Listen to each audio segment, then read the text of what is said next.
Hello welcome to Bhima Ramos online spoken English video number 36. ఇంకా ఈ video తర్వాత just 4 more videos ఉంటాయి, అవి కూడా వాచ్ చేయండి. ఖచ్చితంగా మీ ఇంగ్లీష్ ఇంప్రూవ్ అవుతుంది. మన ఇంగ్లీష్ ఇంప్రూవ్ అవ్వాలి అంటే మనకి గ్రామర్ రావాలా, వొకాబులరీ రావాలా, అసలు ఏం కావాలి? చూడండి, ఒకరి స్పోకెన్ ఇంగ్లీష్ ఇంప్రూవ్ అవ్వాలి అంటే మొదట ఫోకస్ పెట్టాల్సింది ప్రొనౌన్సియేషన్ మీద. ఇనిషియల్ స్టేజ్లోనే ప్రొనౌన్సియేషన్ని బాగా లర్న్ చేయాలి. తర్వాత లర్న్ చేద్దాం అనుకుంటుంటారు చాలామంది, తర్వాత మనం లర్న్ చేయడానికి వీలు కాదు. సో ప్రొనౌన్సియేషన్ లర్న్ చేయాలి, తర్వాత వొకాబులరీ చిన్న చిన్న వర్డ్స్ని లర్న్ చేయాలి, తర్వాత గ్రామర్ టిప్స్ ఉంటాయి, రూల్స్ ఉంటాయి, వాటిని లర్న్ చేయాలి, అండ్ సెంటెన్స్ ఫార్మేషన్ అండి. ఈ 4 అన్నవి పిల్లర్స్ లాంటివి స్పోకెన్ ఇంగ్లీష్కి. వీటి మీదనే మనం ప్రతి వీడియోలో ఫోకస్ పెడుతూనే ఉన్నాం. మళ్ళీ ఈ వీడియోలో మనం ఇంగ్లీష్లో ఒక వర్డ్ ఉంది, ఆ వర్డ్కి మీనింగే లేదు. ఏంటి, మీనింగే లేని వర్డ్స్ కూడా ఉన్నాయా ఇంగ్లీష్లో? ఎస్, ఉన్నాయండి. మీనింగే లేని వర్డ్ కానీ చాలా ఇంపార్టెంట్. ఇది కూడా మనం లర్న్ చేయాల్సిన వర్డే. చూద్దాం ఆ వర్డ్ గురించి. Online and offline spoken English classes కోసం మమ్మల్ని కన్సల్ట్ అవ్వండి. మా ఆన్లైన్ క్లాసెస్ రెగ్యులర్గా రన్ అవుతూ ఉంటాయి. అండ్ మీ డౌట్స్ని కామెంట్ సెక్షన్లో పోస్ట్ చేయండి. స్పోకెన్ ఇంగ్లీష్ రిలేటెడ్ ఆర్ ఈ వీడియో రిలేటెడ్ డౌట్స్. ఈ వీడియో మొత్తం చూసిన తర్వాత మీ ఫీలింగ్స్ని, ఎక్స్పీరియన్స్ని కూడా కామెంట్ సెక్షన్లో పోస్ట్ చేయండి. అండ్ ఇంతకుముందు మనం అనుకున్నాం కదా డే నెంబర్ 36 అని. ఎస్, డే నెంబర్ 36 అండి. ఈ డే నెంబర్ 36 వీడియోని మనం ఫంక్షనల్ ఇంగ్లీష్తో స్టార్ట్ చేద్దాం. ఫంక్షనల్ ఇంగ్లీష్ అంటే ఏ సందర్భంలో ఇంగ్లీష్ ఎలా మాట్లాడాలి. ఇక్కడ చూడండి, ఇక్కడ వచ్చిన సందర్భం ఏంటి అంటే different ways to say I don't agree. No అని చెప్పాలి ఒకరికి. ఒకరు ఒక విషయాన్ని మనకు చెప్పారు, మన ఒపీనియన్ వాళ్ళకి తెలియజేయాలి. మన ఒపీనియన్ అన్నది మనం నెగిటివ్లో ఇవ్వాలి. అలాంటప్పుడు మనం ఎలా చెప్తాం? జనరల్గా ఐ డోంట్ అగ్రీ అంటాం. చూడండి, ఐ డిసగ్రీ అనొచ్చు, లేదా I totally disagree, no way, yes, I'm sorry but I disagree with you, I don't think so. So ఈ విధంగా మనకి 5 డిఫరెంట్ వేస్ ఉన్నాయండి. ఈ విధంగా ఐ డోంట్ అగ్రీ అంటే నో అని చెప్పడానికి. వీటిలో మీకు కావాల్సింది మీరు యూజ్ చేసుకోండి ఆ సిచ్యువేషన్లో.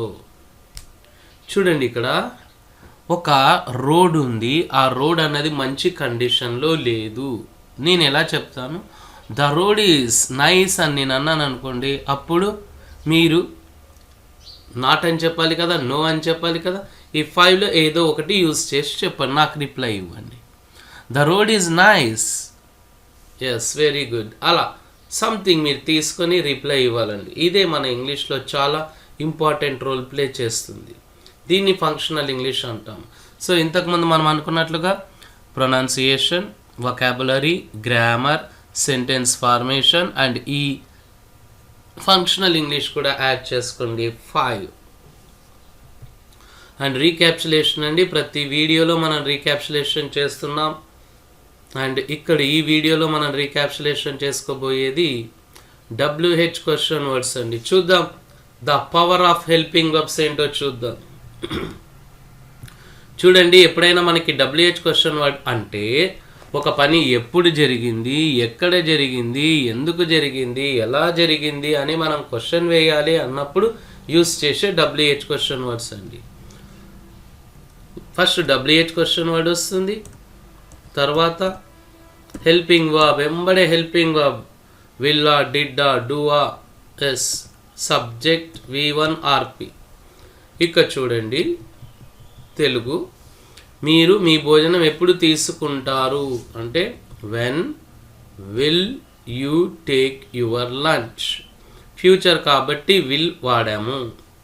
మీరు మీ భోజనం ఎప్పుడు తీసుకున్నారు, గతం గురించి మాట్లాడుతున్నాం కాబట్టి when did you take your lunch. చూడండి ఎలా అయిపోయింది. విల్ పెట్టగానే ఫ్యూచర్ అయ్యింది, డిడ్ పెట్టగానే మనకి పాస్ట్ అయ్యింది. మిగతా పార్ట్స్ ఏమీ చేంజ్ చేయలేదు, మనం హెల్పింగ్ వర్బ్స్నే చేంజ్ చేసాం. అందుకోసమే వీటిని హెల్పింగ్ వర్బ్స్ అంటాం. అంటే టెన్స్ని ఏర్పరచడానికి సహాయపడే వర్బ్స్, వీటిని సహాయక క్రియలు అంటాం. When do you take your lunch అంటే రెగ్యులర్గా మీరు ఎప్పుడు లంచ్ తీసుకుంటారు అని చూడండి. సో ఈ విధంగా విల్, డూ, డిడ్ చాలా క్రూషియల్ రోల్ ప్లే చేస్తాయి. మీరు దుస్తులు ఎక్కడ కొంటారు అంటే where will you by dresses, ఇది ఫ్యూచర్ అండి. మీరు దుస్తులు ఎక్కడ కొన్నారు, ఆల్రెడీ కొన్నారు, అలాంటప్పుడు where did you by dresses అంటాం. మీరు దుస్తులు ఎక్కడ కొంటారు అంటే జనరల్గా ఎక్కడ కొంటారు, where do you by dresses అండి. సో ఈ విధంగా where will you by dresses, will ప్లేస్లో డిడ్ పెడితే పాస్ట్ అవుతుంది, డూ పెడితే రెగ్యులర్ యాక్టివిటీ అవుతుందండి. ఈ విధంగా మీరు ఈ యొక్క హెల్పింగ్ వర్బ్స్ని సిస్టమేటిక్గా యూజ్ చేయండి. ఎస్, మళ్ళీ ఒక వర్డ్ గురించి లర్న్ చేద్దాం. ఆ వర్డ్కి మీనింగే లేదని అనుకున్నాం కదా, అదే ఈ వర్డ్ THERE.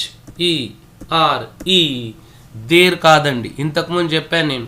ప్రొనౌన్సియేషన్ని కూడా నేర్చుకోవడం చాలా ఇంపార్టెంట్. దేర్ కాదు, ఇది దేయర్. దేయర్ అనాలి, దేర్ అనకూడదు, రాంగ్ అది. అలాంటి ప్రొనౌన్సియేషన్ లేదు ఇంగ్లీష్లో. సార్ ఇంత స్టైలిష్ కాదండి, ఆ వర్డ్ని ఇలా ప్రొనౌన్స్ చేయాలి. దేర్ అంటే ఏంటి, మీనింగ్ లేదనుకున్నాం కదా. ఎస్ అండి, వాస్తవానికి మీనింగ్ లేదు. కానీ ఏ సందర్భంలో వాడుతాము అంటే ఉంది, ఒక వస్తువు ఉంది, ఒక వ్యక్తి ఉన్నాడు అన్నప్పుడు. ఉన్నాయి, ఎస్ అంటే ఇది ప్రజెంట్ అండి. ఉంది సింగులర్, ఉన్నాయి ప్లూరల్.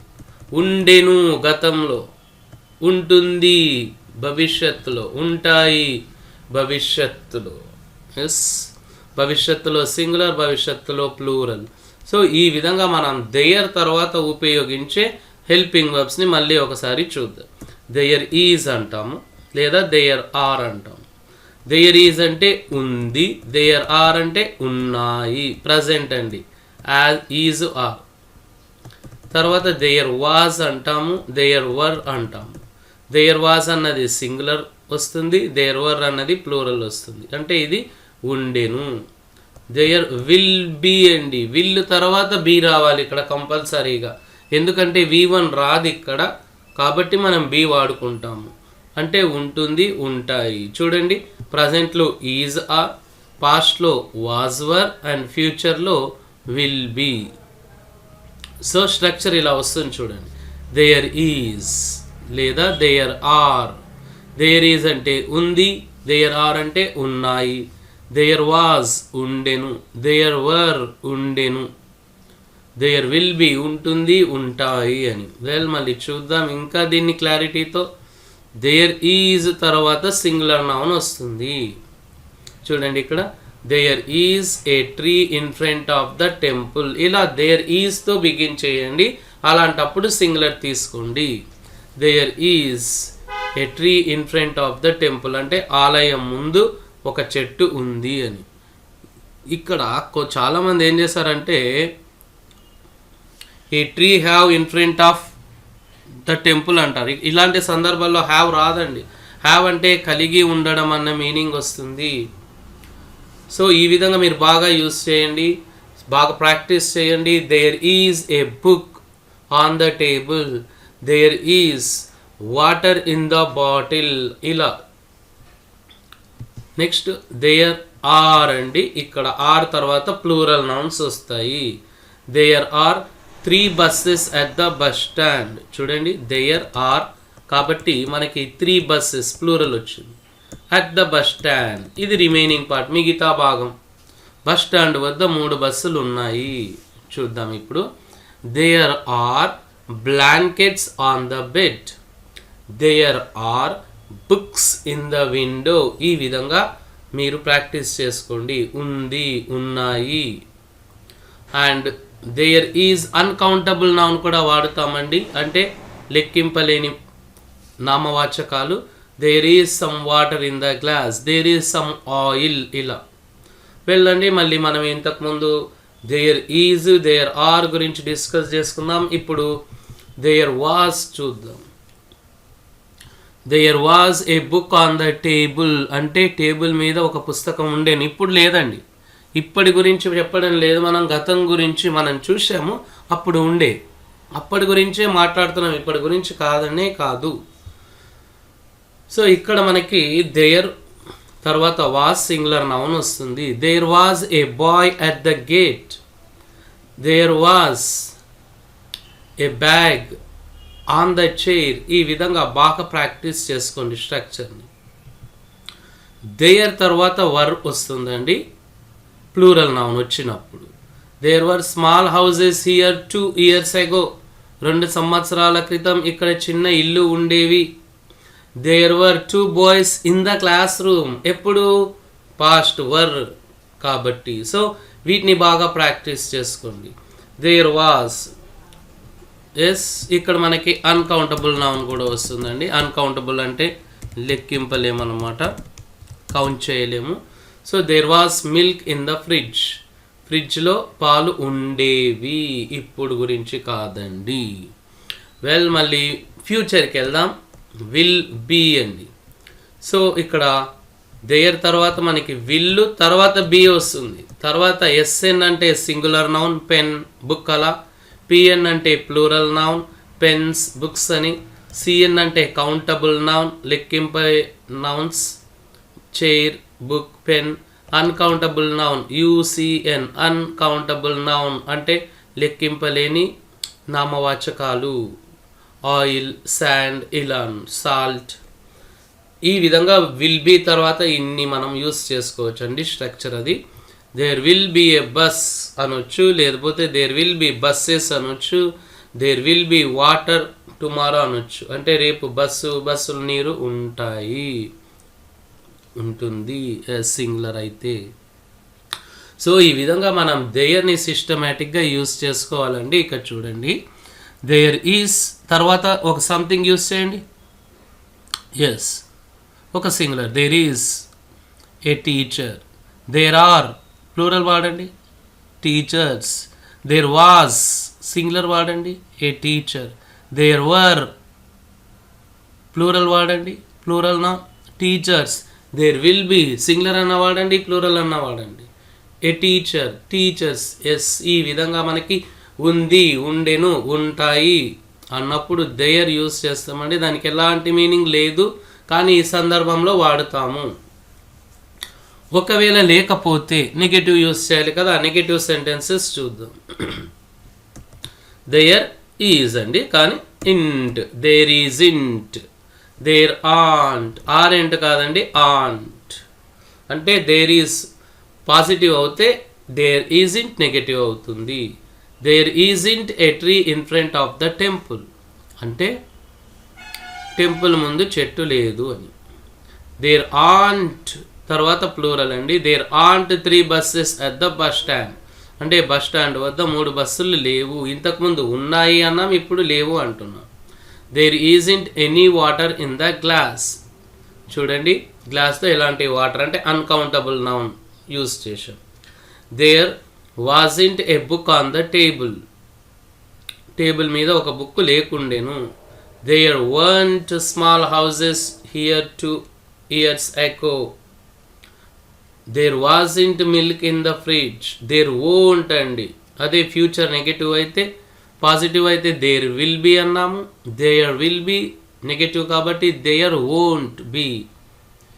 ఏ bus, buses, water tomorrow. So ఈ విధంగా ఉంది, లేకుండేను, ఉన్నాయి, లేకుండేను. సో ఈ విధంగా మనం సందర్భాన్ని బట్టి ఏంటి వాడాలా వాడకూడదా అన్నది చూడాలి. అండ్ క్వశ్చనింగ్ అండి. మళ్ళీ చూడండి, ఇక్కడ దేర్తో పాజిటివ్ క్వశ్చన్స్ ఎలా వేయాలి అంటే ఒక బుక్ ఉందా.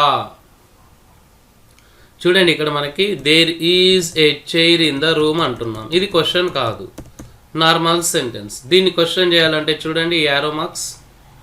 ఎస్, చూడండి అక్కడ మనకి క్లియర్ కట్గా కనిపిస్తుంది. ఈజ్ ఫస్ట్ వచ్చింది, ఈజ్ ఫస్ట్ వచ్చింది చూడండి. తర్వాత దేర్ వచ్చింది. సో మనం క్వశ్చన్ చేయాలి అంటే ఈ ఫస్ట్ 2 పార్ట్స్ని ఎక్స్చేంజ్ చేసుకోవాలి position. Is there a chair in the room అంటే రూమ్లో చైర్ ఉందా. Are there books on the table table మీద బుక్స్ ఉన్నాయా. సో ఈ విధంగా క్వశ్చన్ చేయాలి అన్నప్పుడు is are was were first వస్తాయండి. Okay. Is there any boy in the class room. Are there any boys in the class room. Is there anybody in the bus. ఆ విధంగా మనం question చేస్తాం. And ఒకవేళ ఇంకా మనం హౌ మెనీ అన్న question చేయాలనుకోండి, హౌ మెనీ తర్వాత ప్లూరల్ నౌన్స్ వచ్చి ఆర్ దేర్ ఆర్పి వస్తుంది. How many members are there in your family. చూడండి మన దేర్ వచ్చింది. దేర్ అంటే అక్కడ అన్న మీనింగ్ ఉంది కదా, ఇక్కడ అక్కడ అన్న మీనింగ్ కాదండి, దీనికి ఎలాంటి మీనింగ్ లేదు. How many students are there in your class. How many days are there in a week. So ఈ విధంగా మనం దేర్తో క్వశ్చన్స్ని కూడా ఫ్రేమ్ చేస్తాం. అండ్ ఇప్పుడు చూద్దామండి ఈ చిన్న చిన్న మ్యాజిక్ వర్డ్స్ కూడా ఇంపార్టెంటే. దిస్ అంటే ఇది, దట్ అంటే అది, దీస్ అంటే ఇవి, దోస్ అంటే అవి. దిస్ తర్వాత మనకి ఎప్పుడైనా ఎస్ఎన్ సింగులర్ నౌన్ వస్తుందండి. దిస్ బుక్, దిస్ పెన్ అని. దట్ తర్వాత కూడా సింగులరే, దట్ పెన్, దట్ బుక్ అని. దిస్ అంటే దగ్గరున్న వస్తువులకి దిస్ అంటాం. దట్ అంటే దూరంగా ఉన్న వస్తువు. దీస్ తర్వాత ప్లూరల్ నౌన్ వస్తుందండి. దగ్గరగా ఉన్నాయి కానీ ఎక్కువగా ఉన్నాయి, ఒకటి కాదు. దోస్ అంటే ప్లూరల్. ఇక చూడండి ఇక్కడ మనకి దిస్ బాక్స్ అంటున్నాం, దగ్గర ఉంది సింగులర్ కాబట్టి దిస్ బాక్స్. ఎస్, ఇక్కడ చూడండి దూరంగా ఉంది బాక్స్ కాబట్టి దట్ బాక్స్ అంటున్నాం. సో ఈ విధంగా మనం దిస్ని దట్ని డిస్టెన్స్ని బట్టి యూస్ చేసుకుంటాం. అండ్ ఇక్కడ చూడండి మళ్ళీ నెక్స్ట్ పిక్చర్. దీస్ బాక్సెస్ దగ్గర ఉన్నాయి, ఎక్కువగా ఉన్నాయి కాబట్టి దీస్ తర్వాత బాక్సెస్ వచ్చింది. అండ్ దూరంగా ఉన్నాయి కాబట్టి those boxes. So this book, that book, these books, those books. వీటి మీద చిన్నగా మీరు ఒక చిన్న ప్రాజెక్ట్ చేయండి. ఇలా పట్టుకొని ఒకరు పెన్, దిస్ పెన్, దూరంగా ఉంటే దట్ పెన్, ఆ విధంగా ట్రై చేయండి. సెంటెన్స్ ఫార్మేషన్ ఎలా ఉంటుందో చూద్దాం. ఇక్కడ దిస్ ఈజ్ తర్వాత సింగులర్ నౌన్ వస్తుంది, దట్ ఈజ్ తర్వాత కూడా సింగులర్, దీస్కి దోస్కి ప్లూరల్ వస్తుందండి. This is a new mobile, ఇది ఒక కొత్త mobile. That is a new dress, అది ఒక కొత్త dress. These are new mobiles, those are new mobiles. These are my answers, this is my answer. ఇలా అండి ఈ విధంగా దిస్ని, దట్ని, దీస్ని, దోస్ని యూజ్ చేయండి. అండ్ మళ్ళీ ఇక్కడ అడ్వాన్స్డ్ పాయింట్స్ ఉన్నాయి. ఈ అడ్వాన్స్డ్ పాయింట్స్లో మనం ముఖ్యంగా లర్న్ చేయాల్సింది ఏంటి అంటే షుడ్ హ్యావ్ అండి. Yes, would have, would not have, ఇవి చాలా వెరీ అడ్వాన్స్డ్ పాయింట్స్. సో వీటిని మనం తర్వాత లర్న్ చేద్దాం, కానీ దీనిలో ఉన్న దీన్ని మాత్రం యూజ్ చేద్దాం. షుడ్ హ్యావ్ అంటే ఏంటి? షుడ్ హ్యావ్ అంటే చేసి ఉండాల్సింది, చేస్తే బాగుండేది కానీ చేయలేదు. గతం గురించే మాట్లాడతాము షుడ్ హ్యావ్ ఉన్నప్పుడు. చూడండి స్ట్రక్చర్, సబ్జెక్ట్ వచ్చి తర్వాత షుడ్ హ్యావ్ వచ్చి V3 రిమైనింగ్ పార్ట్ వస్తుందండి. మీరు నన్ను అడిగి ఉండాల్సింది అంటే అడగలేదు, అడిగితే బాగుండేది కానీ అడగలేదు. Yes, so you should have asked me. You should have అంటే అడగలేదు, అడగాల్సింది కానీ అడగలేదు, అడగనందుకు మళ్ళీ బాధపడడం అనమాట, రీగ్రెట్. అతను నన్ను పిలిచి ఉండాల్సింది. He should have called me, అతను నన్ను పిలవాల్సింది కానీ పిలవలేదు. You should have improved your English by now. ఇప్పటికే మీరు ఇంగ్లీష్ ఇంప్రూవ్ చేసుకొని ఉండాల్సింది కానీ ఇంకా చేసుకోలేదంటే ఇంకా మీరు ఆ యాక్షన్ అన్నది చేయలేదు, చేయాలి, ఇప్పటికే ఆల్రెడీ ఆలస్యమైంది అని చెప్పేసి ఆ షుడ్ హ్యావ్ని యూస్ చేస్తాం. We should have started our journey అంటే స్టార్ట్ చేసాం ఆ జర్నీని, చేయలేదు, చేయనందుకు మనం రీగ్రెట్ అవుతున్నాం. రీగ్రెట్ అంటే సాడ్గా ఫీల్ అవుతున్నామండి. సో ఇవన్నీ ఉన్నాయి మనకి, చాలా అడ్వాన్స్డ్ పాయింట్స్. ఈ స్టేజ్లో మనకి ఇవన్నీ వద్దండి. ఎక్కువగా నేర్చుకొని ఇబ్బంది కూడా పడకూడదు. షుడ్ హ్యావ్ అంటే ఏంటంటే కొద్దిగా అది ఈజీగా ఉంటుంది, అదేవిధంగా అది మనకి నీడ్ కాబట్టి లర్న్ చేసాం. అంటే ప్రాజెక్ట్ వర్క్ 1 అండి, describe your experience in learning with BR spoken English. So మళ్ళీ మాతో స్పోకెన్ ఇంగ్లీష్ లర్న్ చేస్తున్నారు కదా, మీ ఎక్స్పీరియన్స్ని ఇంగ్లీష్లోనే డిస్క్రైబ్ చేయండి, రాయండి. రాసిన తర్వాత ఒక వీడియో ముందు నిలబడి మాట్లాడండి. అంటే మా యొక్క ప్రాజెక్ట్ ఎలా డిజైన్ చేశాం, ఇది మీకు ఏ విధంగా హెల్ప్ఫుల్ అవుతుంది, దీని ద్వారా మీరు ఏమన్నా ఇంగ్లీష్ రియల్ లైఫ్ సిచ్యువేషన్స్లో మాట్లాడుతూ ఉన్నారా, ఇవన్నీ మీ ఎక్స్పీరియన్స్ని మొత్తం కూడా రాయండి. అదే అండి మన assignment. And online and offline spoken English classes కోసం మమ్మల్ని కన్సల్ట్ అవ్వండి. మా ఆన్లైన్ క్లాసెస్ రెగ్యులర్గా కంటిన్యూ అవుతూనే ఉంటాయి. And spoken English related doubts ఉంటే కామెంట్ బాక్స్లో పోస్ట్ చేయండి. మీ యొక్క ఎక్స్పీరియన్స్ని ఫీలింగ్స్ని కూడా కామెంట్ బాక్స్లో పోస్ట్ చేయండి. అండ్ SUBSRIBE అండి. And video number 6 is done. ఇంకా 4 వీడియోస్ ఉన్నాయి. ఆ 4 వీడియోస్లో మనం ఒక వీడియోలో అడ్జెక్టివ్స్ గురించి లర్న్ చేస్తాం, అండ్ ఇంకొక వీడియోలో అడ్వర్బ్స్ గురించి లర్న్ చేస్తాం, అండ్ ఇంకొక వీడియోలో మొత్తం రీక్యాప్చులేషన్ చేసుకోబోతున్నాం, అండ్ ఫైనల్ వీడియోలో common sentences in English and Telugu అండి. డిఫరెంట్ సిచ్యువేషన్స్లో మనం ఎలాంటి సెంటెన్సెస్ యూజ్ చేయాలి, అదేవిధంగా చిన్న కాన్వర్జేషన్స్ కూడా ఆ ఫైనల్ వీడియోలో చూద్దాం. Hope you are learning English, you are improving your English with the help of our videos. And ఈ వీడియోస్ని కూడా షేర్ చేసుకోండి మీ ఫ్రెండ్స్తో, వారికి చాలా ఉపయోగపడుతుంది. Happy speaking. Thank you so much.